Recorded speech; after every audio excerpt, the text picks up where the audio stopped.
We are shows what you know. We'll always watch TV.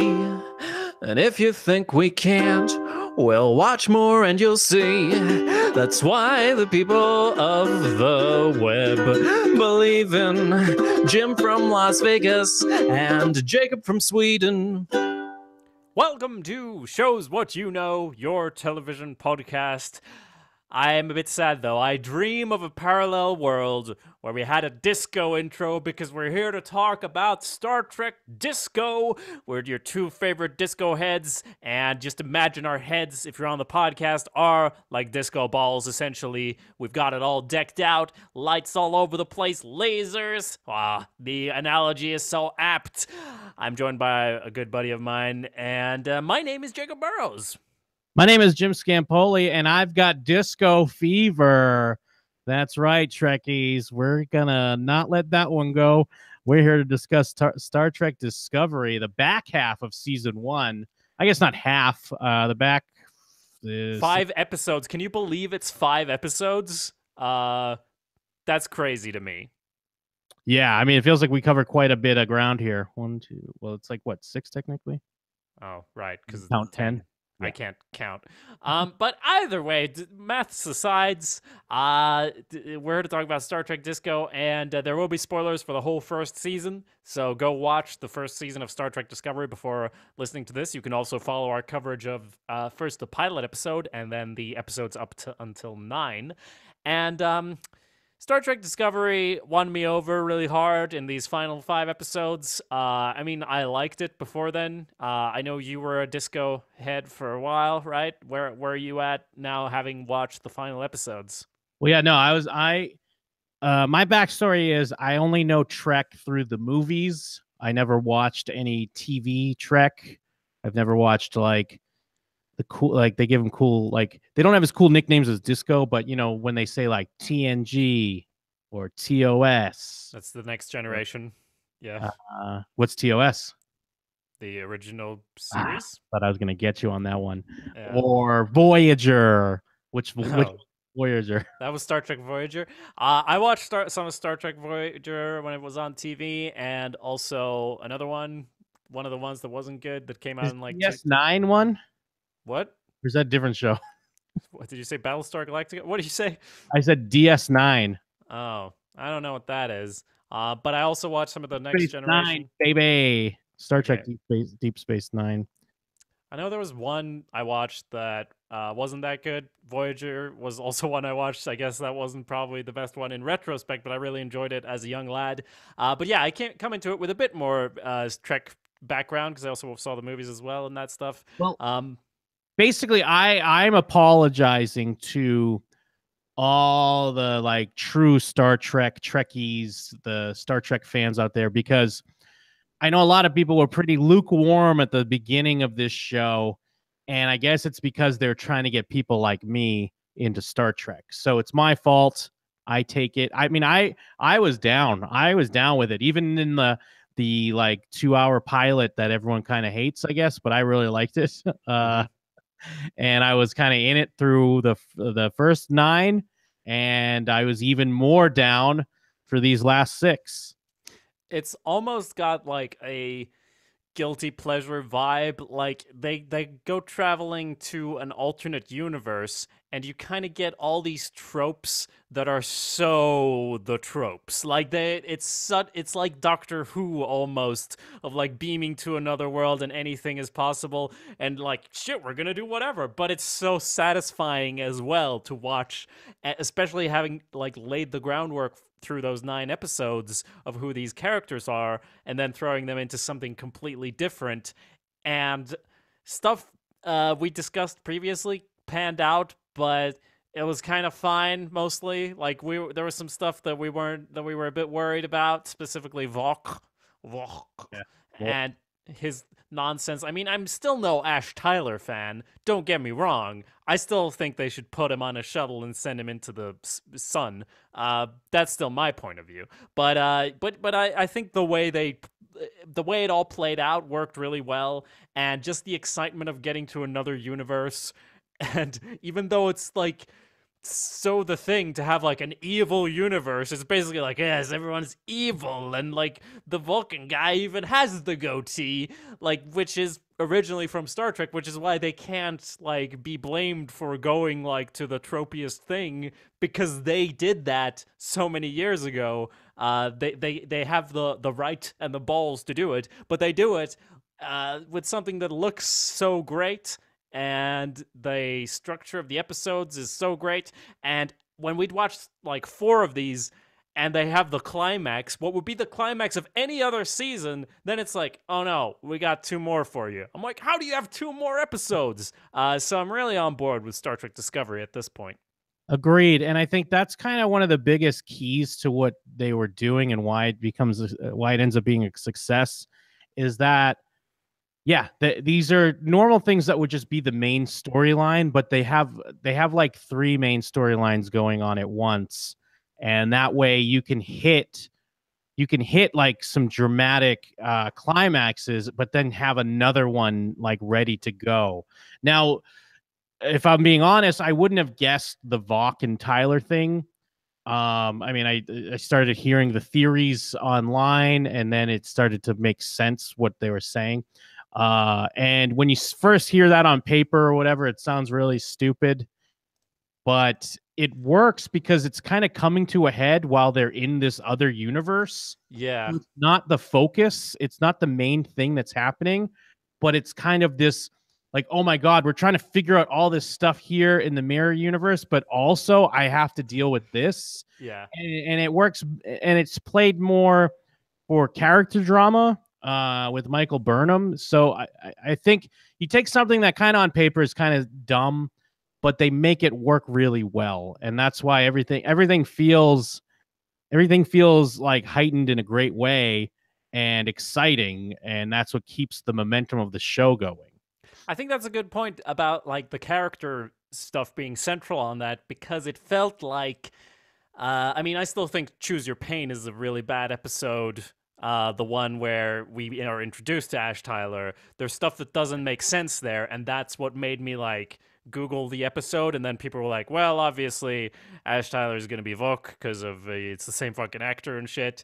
So I was like, "Oh, okay. Well, that's stupid." And what I imagine at that point is there's gonna be an episode where like, who is doing the evil stuff in Discovery? And there kind of is, but it's not like the main thing of like, I pulled the lever, I stab you in the back all along. It's actually got a few more layers to it of him actually being a human that's got the Klingon inside of him. And then also, as you said, it's in another universe. It's not the problem. Like, if there was a whole episode of like, who could it be? Like, that's not what they do. They let us, the viewers, know that, like, yes, we know that you know that he is Vok. Because at the end of episode 9, he kind of goes and like, what have you done to me? To the lady Klingon. And, it pans out in a pretty okay way. I mean, he kills Hugh, which is a great shock moment. So bummed. I was so bummed when he killed him. Yeah, I was yeah, just hoping for some weird like this is I mean, to the credit of the show, I mean, he's like a side character, but I really liked him. And then I was hoping for some weird, okay, well, it's in another universe though, maybe a paradox, and when they get back, they go back in time and then he's alive. yeah. No, I mean, the show manages to do that sort of stuff really well without it feeling forced. Because we get reintroduced to so many actors. Like, I remember saying, like, wow, it's so cool that they kill off the chief of defense for the ship or whatever her title is. And then she's obviously someone who's in the mirror universe. Same with Philippa, the Emperor. Like, the way they're reintroduced is so great because it puts you in mind of, well, not all of the time, but often Joss Whedon does this well, where, a character dies, but then there's actually a reason, or like the way they come back, there is a price paid, something like that. Like, it's not going to be just like we just reboot it. Sometimes he did it like that though, but most of the time he did it well, and Star Trek Discovery does it well because we're in this other universe, and it's not like, hey, great to see you, welcome back on the crew. It's more like, oh, you're the opposite of the person I knew, and it all feels like it should be cliche, but it works. Yes, yeah. Because even like weirdly enough, I felt so dumb because it caught me by surprise that it was Philippa, and it's like, oh, obviously it's Yeah. Philippa is the supreme dictator or whatever. Because I just kept waiting for it to be Michael Burnham in some weird way. It was gonna Mhm. be, and I was already like rolling my eyes, like, okay, here we go. It's you have to face your greatest enemy, yourself. And I completely didn't even think of the Philippa angle, and it's played really well. And yes, it works because you're this different, you're a different person, but you're still, maybe there's a chance you're my Philippa, and I can bring you back, and it's a way for me to save you Mhm. and undo the wrongs I did, and it's all, I don't want to say obvious stuff, but it's it's stuff we've seen before, but it's played out in a really nice way. And again, because there's all this other stuff happening around it, it doesn't, I don't know, doesn't fail like you would think it would. If you maybe read it on paper, you'd be like, oh, of course, this is dumb. But the characters nail it so well, and I do understand that this has more of a grittier feel than prior Trek, from my understanding, but it builds to that place. It still builds to that hopeful place by the end. Yeah, and there's not so much of like it's I meet my counterpart and like what do we do? We're gonna fight. It's the only people who meet themselves. It's like Stamets, right? In the mycelial network, he meets himself. Yep. That part was a bit confusing because when he wakes up, uh. Do they intentionally make you confused as to who wakes up in what body? Because I really thought they made a reveal there that he woke up, but he woke up in the other Stamets's body. That's what I thought happened. And I don't know if you got did you get that impression at all? I didn't pick that up, but that's an interesting take.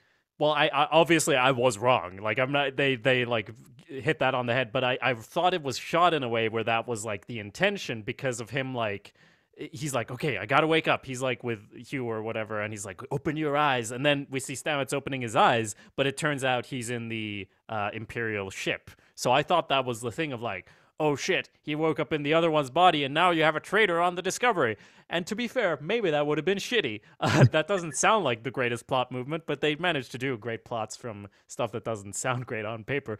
But yeah, they didn't do that. I was just actually confused about it, and it wasn't until Lorca is like threatening Imperial Stamets, and he's like, no, he knows stuff that only he would know. So, and then because I thought that would be terrible, obviously, if evil Stamets is the one there, but no, that didn't happen. Yeah, yeah. Stamets is such a great character. Yeah. It still is. I'm still kind of. It's like nerdy, nitpicky crap. But if anything is gonna deserve nerdy, nitpicky crap, it's like a Star Trek show. I'm still a little like weary on the fact that they didn't somehow jettison the idea of their, what's their warp drive that they have, their like their special warp drive again. Well, I guess the mycelial Yeah, drive or because whatever they it's call still it, kind of spore is, drive.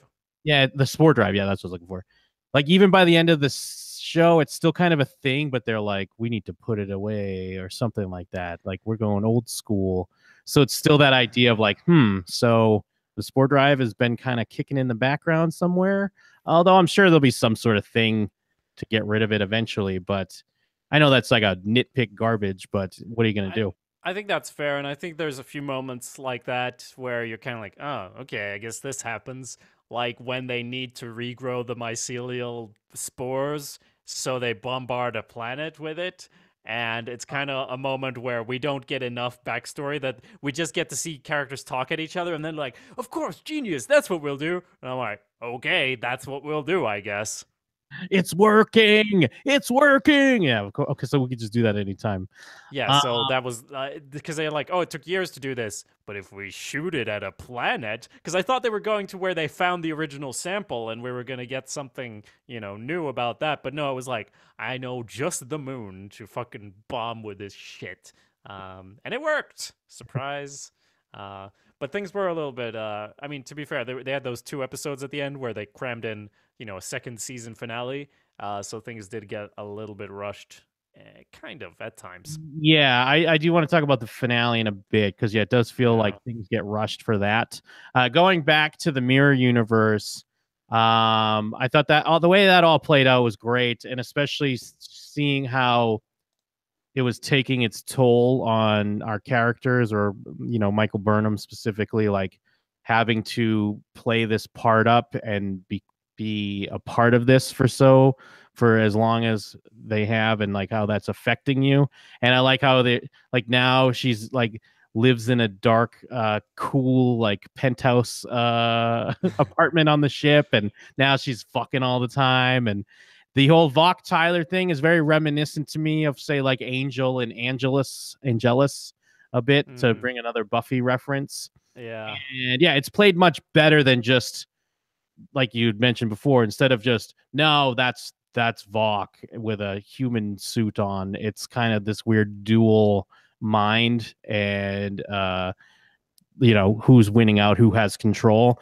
But again, like, to talk a little bit about the finale, it's just kind of in the end just kind of walked off a bit, like, all right, well, I'm gonna go, I'll see you later. Yeah, I mean, I mentioned it already. The only thing that means is that I now realize that I actually dislike Ash Tyler more than Vok. Vok's kind of fine. He's got a goal and a purpose. Ash Tyler's just this whiny guy, and I don't know, like, I think there's such good acting going on all around in this show, and I don't necessarily think he's bad, but he's put in a position where he's not going to be likable to me ever.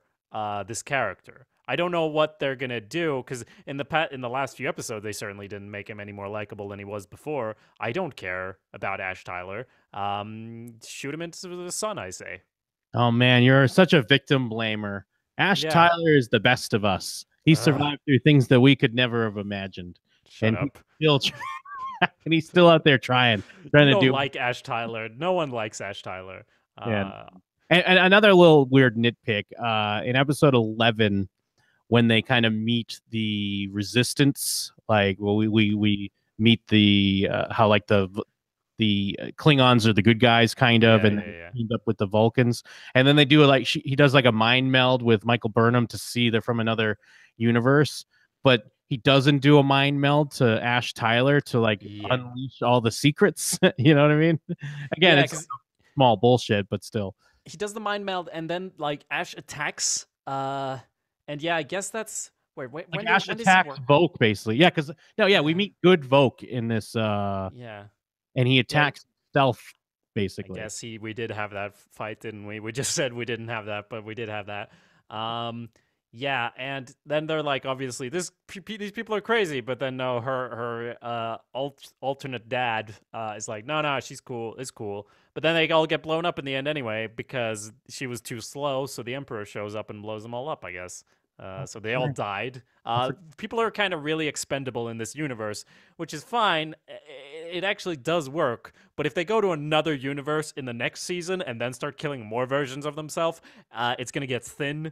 But it does work here because we're not in this universe forever, and it's not like people get rebooted. However, I will eat my hat if we don't see Lorca again, because Yes. he is dissolved into the spore central. So like we've already seen with Hugh that you can kind of stick around in there one way or another. So he's not gone. Well, at the very least, there's always a chance for Prime Universe Lorca, right? Like, Yeah.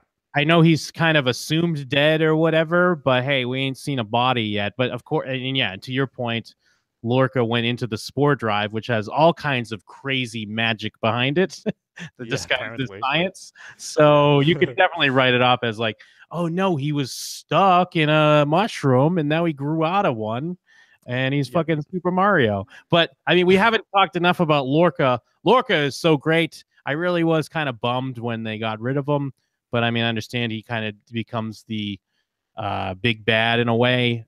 So you got to dispose of him in some form. Uh, Yeah. but yeah, it probably would have been better off like a bullet in the head. But to add a little poetic justice to it, he's thrown into a sport drive. Yeah, Where, and he hates poetry. Um, yeah, but I mean, the only thing that bummed me out about this was that, oh, all theories are just true now. Like every theory is just right. And I kind of had a large gulp of that when we talked about Westworld. By the way, stay tuned for our Westworld coverage coming in April. But it was like we obviously Vok was a theory that was like, yeah, that's clearly true. And then like I think on the last episode you mentioned like, what do you think about him being from the mirror universe? And he did this intentionally. And I was like, fine, I guess, or like whatever. I don't want to. I don't know. It's getting so hard for me to judge what my reaction would be if I didn't know these things, which is Yeah. such a contrast to our Sopranos discussions where I don't know shit about what's going on and everything's a surprise to me. But yeah, him being from the mirror universe, it's fine. It makes sense. They executed well. He does become a bit two-dimensional because he wasn't that two-dimensional in our world when he was actually like trying to do good. But then it's like he's trying to do good, but by kind of shady evil means. And then it's like, well, actually, he was trying to do evil all the time. So those evil means they were just naturally part of him doing evil shit. Yeah, I agree. It does take a bit the wind out of the sails of the character when he has to. Now that he's back in his, mustache twirling universe, he has to twirl his figurative mustache and become full on evil. I guess there's still some elements where he, very much like Michael Burnham and Philippa, and trying to bring this other universe Philippa to hers and have their same relationship. There's elements of that with him and Burnham, correct? Like, because he's mentioning like the mirror universe, Burnham, they must have had some sort of thing going on, and he believes she's like her destiny, she's the best, or what have you. Well, that's what Philippa said. That's what made Burnham realize what was going on because she was saying all these things that evil Lorca said about evil Burnham, and then she remembered, oh wait, evil regular Lorca was saying that about me. And then I mean the light sensitivity thing is such a that canon. I was gonna ask. I guess neither of us will really know, huh? Like, is that an actual canon thing in previous mirror universe episodes of Trek that there was this different light sensitivity? I don't know because it feels like everyone would have No. realized that immediately. Yeah. Then. And that would, although that would make it like feel less, not necessarily cheap, but kind of like, oh yeah, I just needed like the whole point of that was to have this confirmation thing.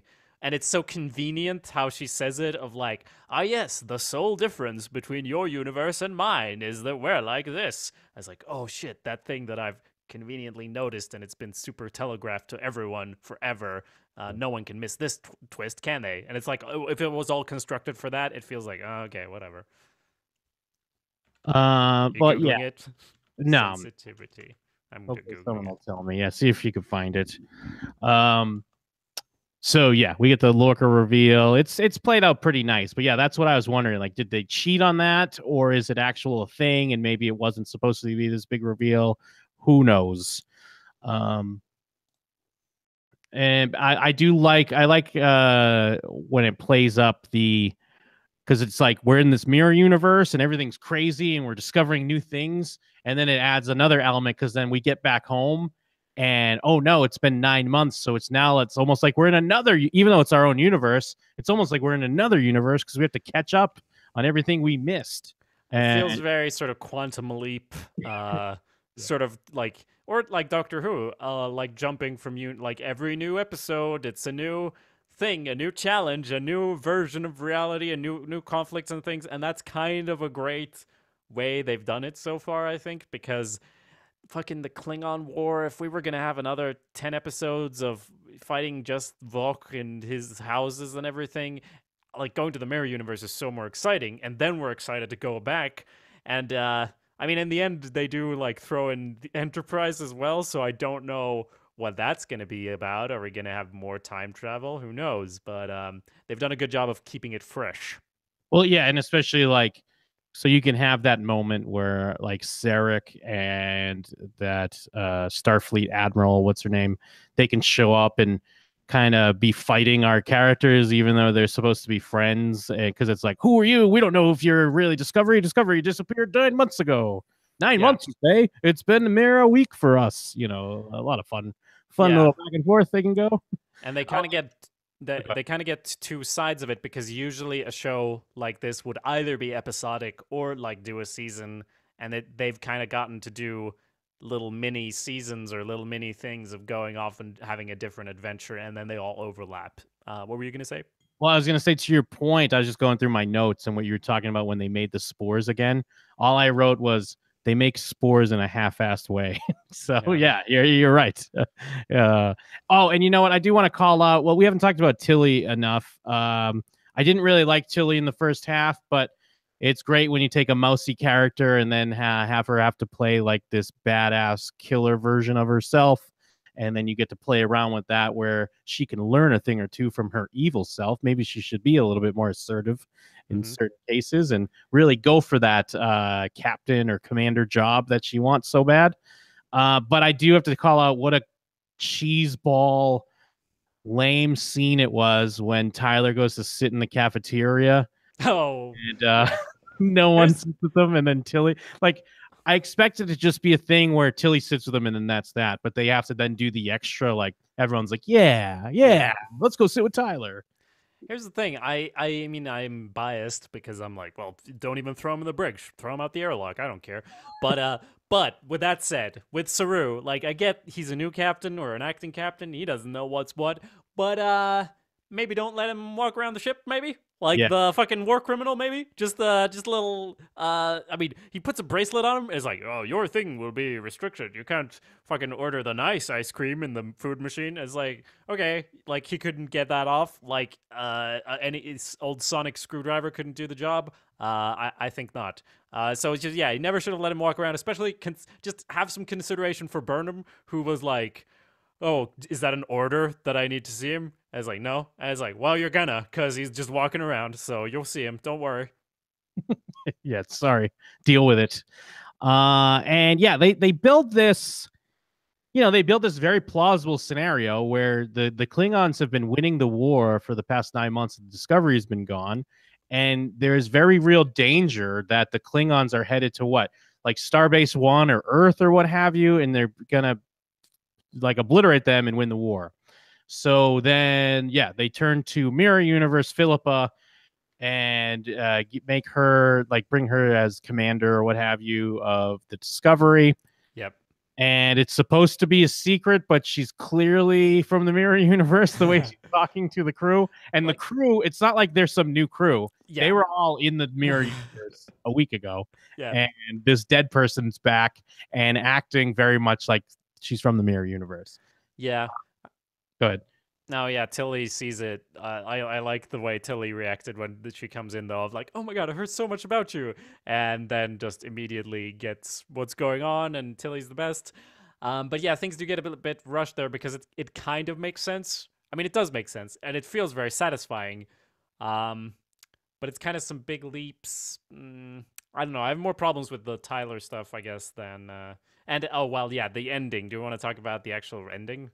Yeah, I mean, before we do, I do want to give a shout out to Klingon Dick that we see pissing in an alley. I mean, what kind of show would we be if we didn't bring up Klingon Dick pissing in an alley? Great. That's what's great about this show being online is we get to hear fuck on Star Trek. We get to see Klingon tits, and we get to see a Klingon dick spouting 3 piss holes. So shout outs to that. Yeah, absolutely. That's in the Wretched Hive of Scum and Villainy. It feels really Star Wars when they're hanging out in this this weird smoke den, and they're all off on their little, like, talking to different characters, and Tilly's the one who figures out there's an active volcano from breathing in the fumes and doing all the drugs.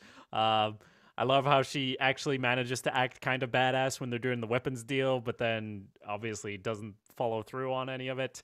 A nice touch having Clint Howard be the guy with Tilly when she, like, breathes in the volcano or whatever, because he was that little ugly baby or whatever in that TOS episode. He was in other Star Trek as well, but I know he was a little ugly kid in one of them. Okay, cool. But then they find out about the place where they need to go, and it turns out, no, it's a bomb in your little briefcase there, and evil Philippa is going to blow up the planet. And it's like, wasn't that the plan anyway? Like, exactly. Isn't that what... Yeah. So I thought the plan was all along. Yeah, and I guess it's clearly supposed to mirror, it's clearly supposed to mirror the pilot, where Michael Burnham's idea is Klingons only react to strength, so we have to show our power to defeat them. Except, now Michael Burnham has a change of heart, but I don't fully buy. I mean, I guess she was in the mirror universe, so she really did come to terms with like what it mean, what like who she is and what it means to be Starfleet and Mm-hmm. have ideals and not fall into this darker do anything to win. I just don't buy this idea like that this other plan's gonna work. Yeah, I guess the difference, like they were planning to take out all the military targets or whatever, and then they were gonna blow up the planet. So I see the difference. I had actually more of an issue with how the lady Klingon, and I should know her name. I'm being sexist, but Laurel, I believe. Laurel gets the thing that can blow up the planet, and it's like, I'm the queen now. Yeah. Okay. Everyone just kind of stops bombing the Earth because she could blow up their home planet. Yes. And that does, it's just that it doesn't feel like strength. Klingons are supposed to respond to strength, and it feels like anyone with a hydrogen bomb could just sneak in there and plant that there. And that, so it would almost be, I don't know, the speed at which she takes control of the Klingon army and unites them all, and we see the ships fly away from Earth. I didn't buy any of that because she's a terrorist, and that's not the same as having strength enough to become emperor. Just look at Philippa on the other side. She understood that they've seen my neck. They could never respect me as a leader, and she's like this outcast who has been thrown out. She doesn't have any respect. They all laugh at her, and just because she has a data pad, that's gonna let her end the war. I don't believe that for a second. Yeah, no, I agree. That's what I mean, where it's like they kind of put their faith in this. And I mean, because it's a show, it just works. But I don't buy that the other people in Starfleet, I understand it's all about like this kind of does come down to from an outsider's perspective what true Trek is. It's supposed to be about like we don't sacrifice our ideals. Um, we have this other vision for the future and diplomacy over war and all that. So it does like tie into that. It doesn't feel true in general, and plus just the way this world has played out throughout this whole season. Yes. I and yeah, and then Burnham's there and talking about how, oh, I've understood how our ideals are more important, and I do believe that for her. It's just that her solution was so convenient and non-realistic. It wasn't really what felt like a clever solution, unfortunately. But here's the thing: I already got my season finale 2 episodes previously because that episode was fucking badass. What's past is prologue when they're when they're having the climax in the mirror universe. Like Yeah. I'm already so on board that I don't mind that it kind of fizzles out a little bit there. And I like the way they set it up of like, oh no, Philippa's going to be there, but she's going to be like a rogue space pirate or whatever, and maybe we'll cross paths and we'll see how we've developed, and maybe I'll be more of a good guy, or maybe you'll have to hunt me down, wink wink. Well, who knows? Yeah, I agree with that. It kind of ties in with what we're talking about with some of the other storylines on paper, but just the fact that there's a lot going on, like they're kind of juggling a lot of drama, that it doesn't hurt it as much. Whereas if it was just about the war, if the whole thing was just the war with the Klingons and then this is the climax, you'd be like, oof, this is not very good. But since we've hit some other heights with some of the other storylines that seem just as important, yeah, you can kind of forgive it. A lot of the, from reading feedback, a lot of the classic Trek fans came out on a real big high, obviously, because it ends with the USS Enterprise. I mean, to me, that was kind of cool, but it didn't hit like some of the heights from what I saw the reactions online. People were really, it was a really smart fan servicey move, apparently, because people are very happy with how this works. Because, yeah, the Klingons do stand down. We get like a scene back on Earth, and we decide what they're going to take the Discovery to go pick up their new captain. Is it captain or commander? I keep forgetting. It's captain.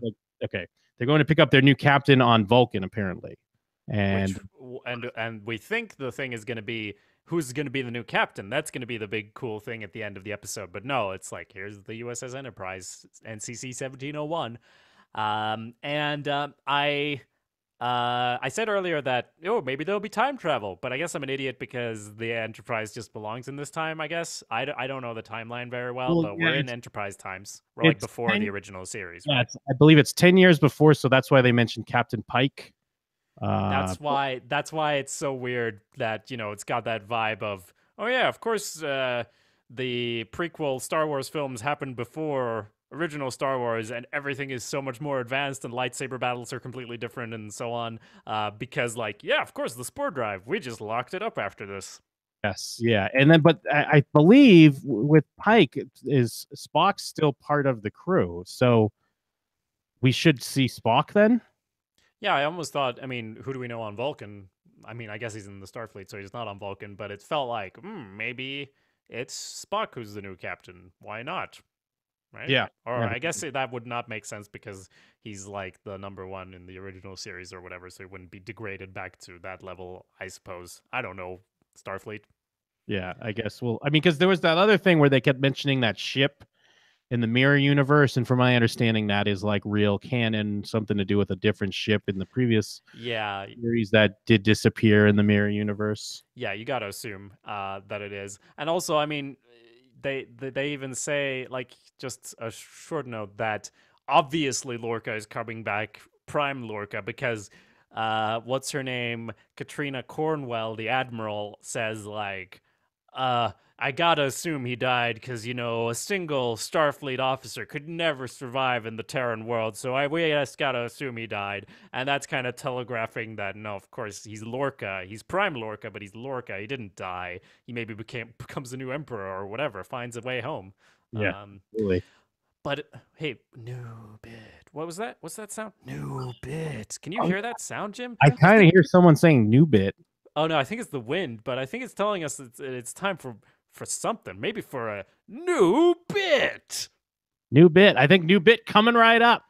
I'm shipping up to Boston. Whoa. I'm shipping up to Boston. Whoa. I'm shipping up to Boston. Whoa. I'm shipping up to find my wooden gem. That's right. Welcome to Shipping Up to Boston, the part of the show where, bear with me, we're going to find our wooden gym, which means that we're going to figure out what ships really get Jim's going and what does he think gets the internet going. Because, Jim, you're going to tell me what you think the top 5 ships are, not spaceships. We could do this all day. It really took me a long time, though. I mean, I know we make that joke. Yeah. But it really took me a long time because I was really thinking, like, Discovery, Enterprise. Voyager's okay. I was like, but No, now I get what you're talking about. We're talking about relationships. And for Yes. cool people in the know that watch TV shows and follow TV shows, we don't say relationships, we say ships.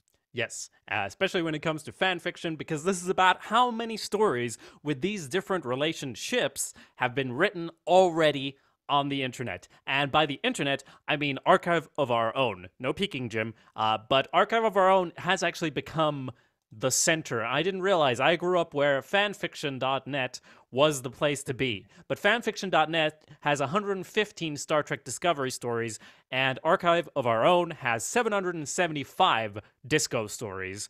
So that's what we're basing our sample on. And basically how it works is you're going to tell me 5 ships that you think are in the top 5. For each correctly guessed ship, you get 1 point. Then you're going to place them from 1 to 5, or 5 to 1, and for every correctly placed ship, you get another point. Oh, I like this. Okay, I'm already going to throw one out. I already feel like Lorca Burnham is in the top 5. That's added to your list. That's very interesting. Okay, so should I go through all 5 before you tell me if I'm hitting them or not? Yeah, because if I say no, or wait, maybe that works. I'll do all 5. I'll do all 5. Okay, so I'm going to go Lorca Burnham. I'm going to go Tilly Burnham. Mm-hmm. I'm going to go Saru and Stamets. Jim, okay. Jim, I want you to think carefully here, okay? That's a goof one, but I'm going to throw it out there anyways. But no, I got to think of I need a gay one, though. Yeah, what could be a gay I guess it could be a real one. Yeah, Stamets and what's his name? Hugh? Hugh, yep.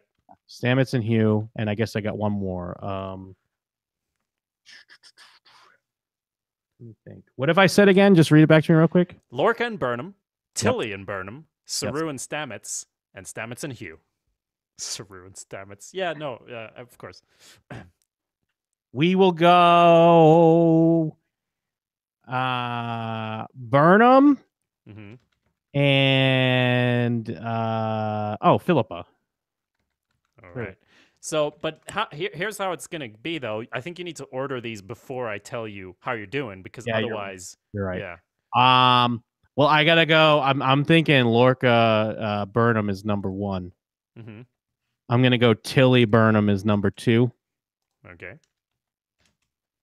Shit. No, I gotta change that. I'm gonna go Lorca Burnham number 1. I'm gonna go Stamets and Hugh number 2. hmm Then I'm gonna go Tilly Burnham number 3. And what were my other 2? Saru, Stamets, and Burnham, Philippa. Then Burnham Philippa, then Saru Stamets. Yeah. Okay.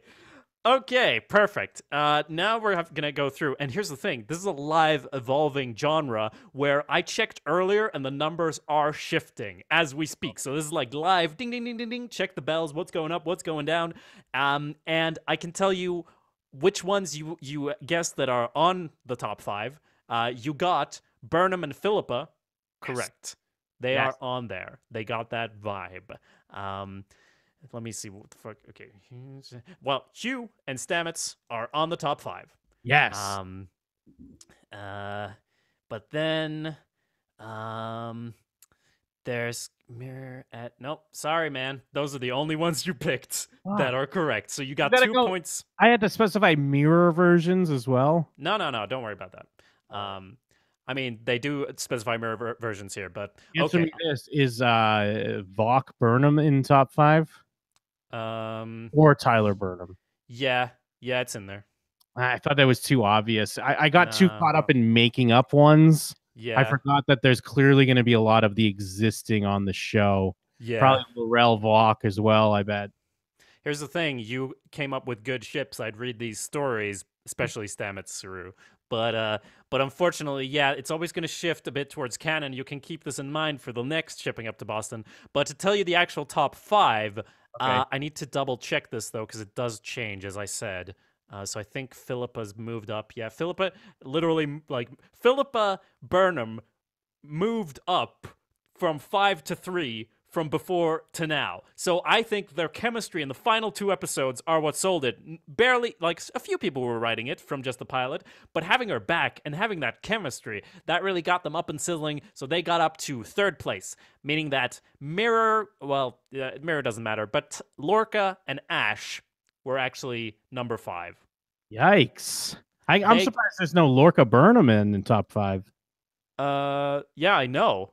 That's pretty fucked up because they have that. They're even canon. But no, they're actually they got just bumped out. They're on number 6 there with 42 stories. So close. But yeah, you're right. It's canon and they have the chemistry. That tells us they don't have what it takes. Like they don't have that spark. Like obviously they have the canon spark, but they don't have the internet spark to really bring it home for people.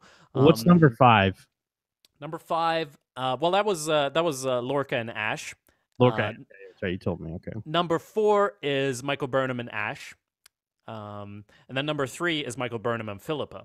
Yep. And then you're going to be surprised by this one, but actually, Admiral Katrina Cornwell and Gabrielle Lorca is number 2 with 77 stories. Can you imagine? Oh, because How did that I guess happen? because they have sex in the show. They do bang. Yeah, they bang, but I mean, so does Ash and Pretty boring. Tyler. Yeah. Pretty boring this- for fanfic. Yeah. And the number 1, you got it close. You put it at number 2, but it's Hugh Culber and Paul Stamets. Because we love Stamets, we love Hugh. You were heartbroken. Can you imagine what fanfiction writers were when they died? When he died? Because they have 251 stories with these characters. And number 2 has 77. So they're kind of in the lead. They're running away with it. And are a lot of people mad that they killed him because it's the whole kill your gays trope? I would assume. I don't have any confirmation on that, but I would assume so. However, it does open it up for. I mean, Stamets is clearly the star in that relationship, so he has all manner of possibilities moving forward. Maybe someone will topple that number 1 spot, perhaps. Saru, perhaps. But for now, Hugh and Paul Stamets is get ready to play the outro. Hugh and Paul Stamets is what we call an unsinkable ship. So this is the ship they say is unsinkable. It is unsinkable. That's right. That's from Titanic. I was gonna say those are from Titanic, right? Yep, couldn't find a Star Trek related ship sink quote, but yes, that's thank you for playing. What do we call it? Shipping up to Boston. Yep, shipping up to Boston and to find our unsinkable ship. Exactly. That's what I said. Wooden Jim. That makes a lot more sense though. Unsinkable ship. Yeah, no, I like that. What a great new bit! I'm excited. Yeah, who knew we had bits? Anything else you want to say about Star Trek? I would like to thank Star Trek Discovery for turning me into a full-blown Trekkie, and I'm very excited for the new season. I'd heard rumblings in the beginning that potentially this would have been like a more of a what's it called? Can't think Piece of it. Shit? No, where each season was going to be a different crew, but I can't imagine that's what they're going to do now. No, of course. Of course not. That will be a real piss in people's faces if they had the Enterprise show up at the end and then they were like, all right, different time period, new crew. But I think that's how they Anthology. have their. That was the word I was Yeah. looking I think that's how they have their cake and eat it too, because they put them in the mirror universe and then they put them back and they get to explore different things. And I wouldn't be much surprised if they go into a fucking wormhole and end up who knows where. So they can actually do that. But who would like? That's the thing with these anthologies, because everyone kind of likes it as an idea. Everyone's saying, Stranger Things would have been better as an anthology. A lot of people think. But these fucking actors, man, these characters, I don't like. That's what keeps people coming back. Sure, Star Trek, people will come because it's Star Trek. But people like you, Jim, you've come to know these characters, right? Like, you wouldn't like if it was totally different next time. I assume I wouldn't either. Yeah, I don't think I would. I'm in it with the Disco crew. I'm waiting to see more adventures. I'm excited for the potential, and I'm here for it. Oh yeah, we're both here for it for sure. So that, I guess, does sum up our Star Trek thoughts. If you have thoughts, you can send them to showswhatyouknowshow@gmail.com or leave them in a comment. You can also leave a review on any of our many podcast feeds. Just search for Shows What You Know on your podcast app. And please do leave a review there and tell us what show you'd like us to check out. We have some on the backlog. We're going to get into The In-Betweeners coming up next week, and of course more of The Sopranos. But that's it for now. Of course, also check out Jim and Them for jimandthem.com for Jim and Them, the podcast, and awesomepedia.org is where you find my stuff. Anything else, Jim? I'll see you in the mirror universe. What? Jim had a goatee all along. Thanks, everybody.